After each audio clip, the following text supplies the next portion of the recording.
Hola amigos, un saludo. Mi nombre es Jesús Maldonado, actual cursante del técnico en entrenamiento deportivo fitness en el Politécnico de la Sudamericana.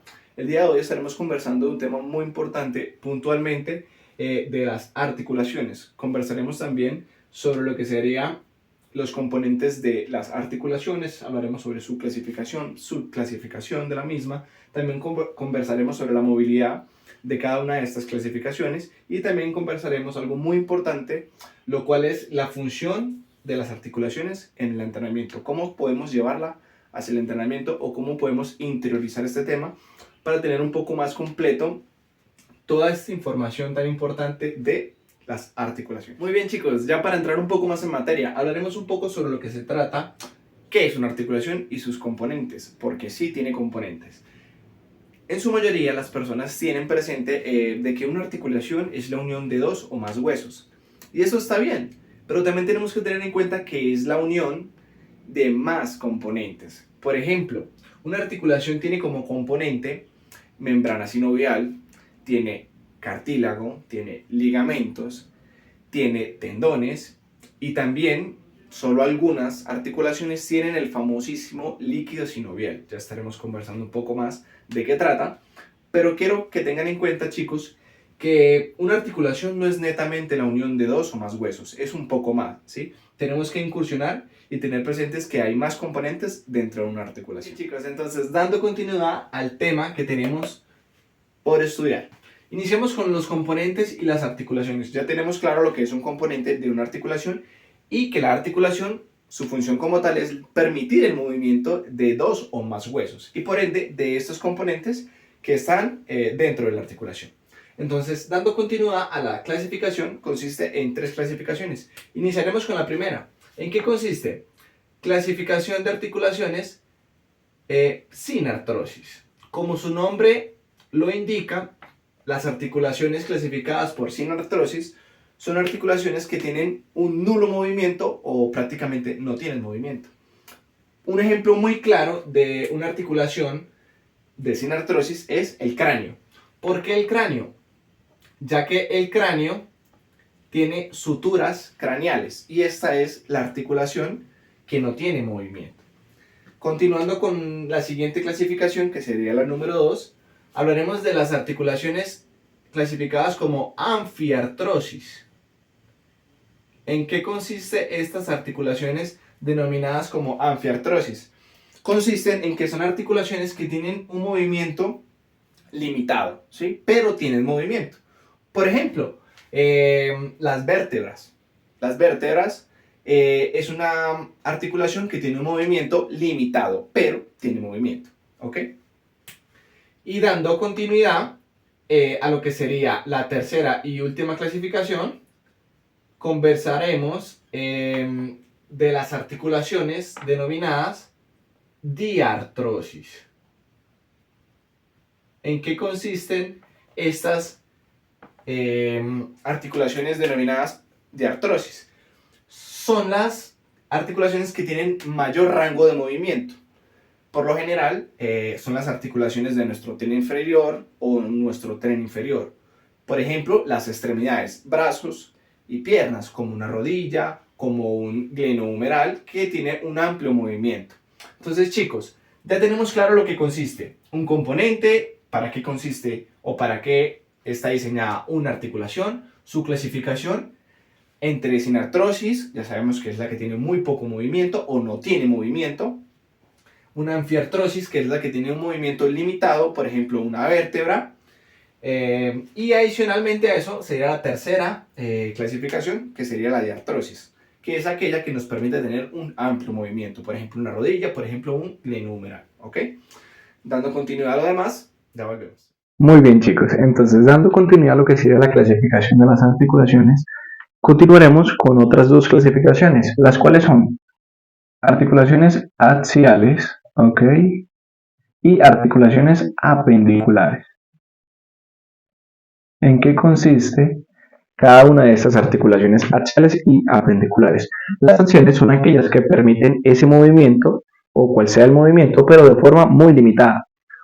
¿ok? Y las articulaciones apendiculares son aquellas que tienen la unión de dos o más huesos para poder formar una extremidad superior e inferior, un hombro o un glenohumeral, entre otras, ¿ok? Entonces, ya teniendo claro en qué consiste axial y apendicular, también existe una clasificación entre las articulaciones que son axiales y las apendiculares, los cuales son axiales, puede ser una bóveda craneal, un coxis, vértebras, vértebras lumbares, entre otras, ¿ok? Y apendiculares podríamos tener extremidades superiores e inferiores, tibia, peroné, radio, cúbito, ¿ok? Cintura escapular. Entonces, todas estas están compuestas y clasificadas, unas para axiales y otras para apendiculares, ¿ok? Muy bien, entonces, chicos, teniendo en cuenta la clasificación de sinartrosis, antiartrosis y diartrosis, sinartrosis significa que no tiene movimiento, no tiene movimiento, ¿ok? La anfiartrosis, que vimos, por ejemplo, lo que podrían ser las vértebras, son las que son semimóviles, ¿ok? Son las articulaciones semimóviles. Y las diartrosis, que vemos, por ejemplo, las articulaciones de la rodilla o un glenohumeral que tienen un amplio movimiento, serían las que tienen mucha o amplia movilidad. ¿Ok? Muy bien, chicos, teniendo en cuenta eso, vamos a pasar a la siguiente parte, que sería la clasificación de las articulaciones axiales, multiaxiales, biaxiales, uniaxiales, para dar una breve explicación de cada una, un ejemplo, y con esto concluiríamos con lo que sería una breve explicación sobre las articulaciones. Muy bien, chicos, entonces ya para continuarlo con lo que sería la última parte del video, partiendo de que tenemos una buena explicación de lo que es un componente de una articulación, qué es una articulación, su definición, características y demás, también conversaremos sobre lo que son las subclasificaciones de las articulaciones. Por ejemplo, inicialmente partimos desde las multiaxiales. ¿Cuáles son aquellas multiaxiales o también llamadas en artrosis? Son aquellas que tienen un amplio movimiento. Ok, chicos, por ejemplo, un glenohumeral, ok, tiene amplio movimiento, o un coxofemoral. Estos serían dos ejemplos de una articulación multiaxial, ok.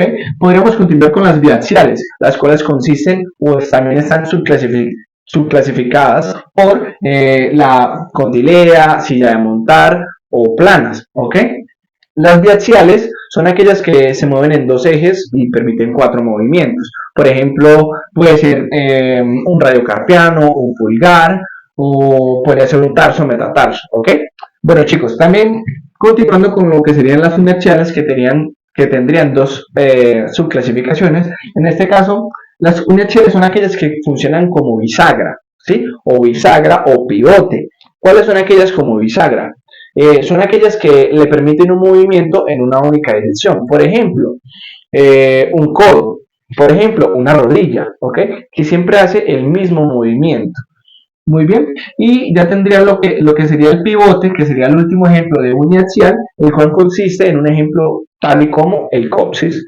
Bueno, chicos, básicamente eso sería un poco de una breve explicación sobre clasificación de articulaciones, un poco de la misma y demás. Recordemos, chicos, lo que son los componentes, en qué consiste la articulación, las clasificaciones debido a sus movimientos, las que tienen más, menos movimientos o limitado movimiento, y recordar que las articulaciones que tienen o están definidas como diartrosis son aquellas que tienen un amplio movimiento, son aquellas que solemos utilizar o tener en cuenta más frecuente, ¿ok? Bueno, chicos, algo muy importante es tener en cuenta que este tema de la articulación y función en el entrenamiento deportivo es un tema muy importante, ya que nos hace crear un poco más de conciencia, tener un poco más de conocimiento sobre los ejercicios que podemos hacer, qué ejercicios podemos utilizar para diferentes articulaciones, y así no comprometer ni llegar a instancias que permitan una lesión, que permitan algún tipo de mala postura, digamos, de una mala ejecución. Esos ya son temas de otra materia, pero es muy importante tenerlo en cuenta y crear conciencia sobre qué son las articulaciones, sus componentes y cada una de sus clasificaciones. Bueno, chicos, fue un placer haberles compartido un poco de información. Espero que les haya servido de mucha ayuda y nos estaremos viendo.